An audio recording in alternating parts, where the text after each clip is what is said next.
তালিকা কি প্রকাশ করা হয়েছে জানাবেন?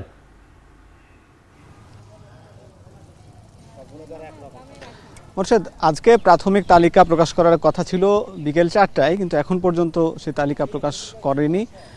হয়তো আরও কিছুক্ষণ যাচাই বাছাই শেষেই মূলত তারা বলছেন সময় লাগবে এবং হয়তো সন্ধ্যার মধ্যে আজকেই সেটি প্রকাশ করার কথা, এবং সেটি এরপরে আবার 29 আগস্ট সেই চূড়ান্ত বাছাই তালিকা প্রকাশ করা হবে। তবে ইতিমধ্যে দেখা গেছে যে ছাত্র সংসদ নির্বাচনে যারা প্রার্থী হয়ে দাঁড়িয়েছেন তারা মূলত নিজেদের মতো করে ক্যাম্পাসে প্রচারণা চালাচ্ছেন।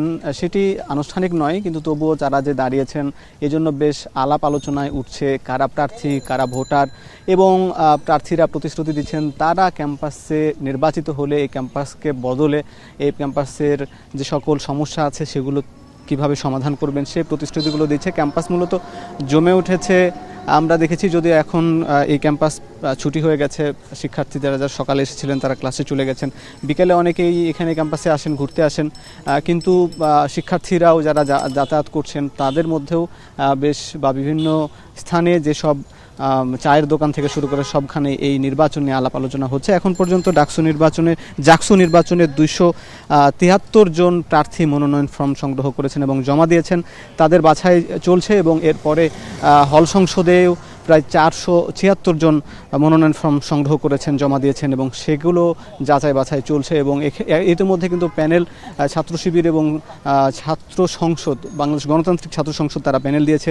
ছাত্রদল এখনও প্যানেল দেয়নি, তারা বলছেন প্রার্থী তালিকা প্রকাশিত হলেই দিবে। কিন্তু যদিও ছাত্রদলের মধ্যে কারা প্রার্থী হবার জন্য, ভিপি হবার জন্য অনেকেই দৌড়ে এগিয়ে আছেন, এ নিয়ে কিন্তু বেশ দর কষাকষি চলছে।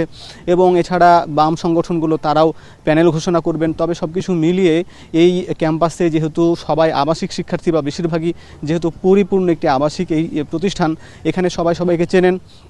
এখানে অনেকেই স্বতন্ত্র প্রার্থীরা রয়েছেন। এখানে বলছেন যে ব্যক্তি দেখে এই ভোট দেবেন প্রার্থীরা, কারণ ব্যক্তি হিসাবে এখানে সবাই যারা এই প্রার্থী হয়েছেন তারা অনেকেই পরিচিত, সবার সঙ্গেই বন্ধুত্বপূর্ণ সম্পর্ক বা সৌহার্দ্যপূর্ণ সম্পর্ক আমরা দেখেছি। কোনো ধরনের কোনো জটিলতা বা অপ্রীতিকর ঘটনা এখন পর্যন্ত আমরা দেখিনি।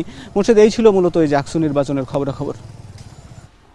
জাহাঙ্গীরনগর বিশ্ববিদ্যালয় থেকে জাকসু নির্বাচনের সবশেষ জানাচ্ছিলেন সহকর্মী হাসিব বিল্লাহ।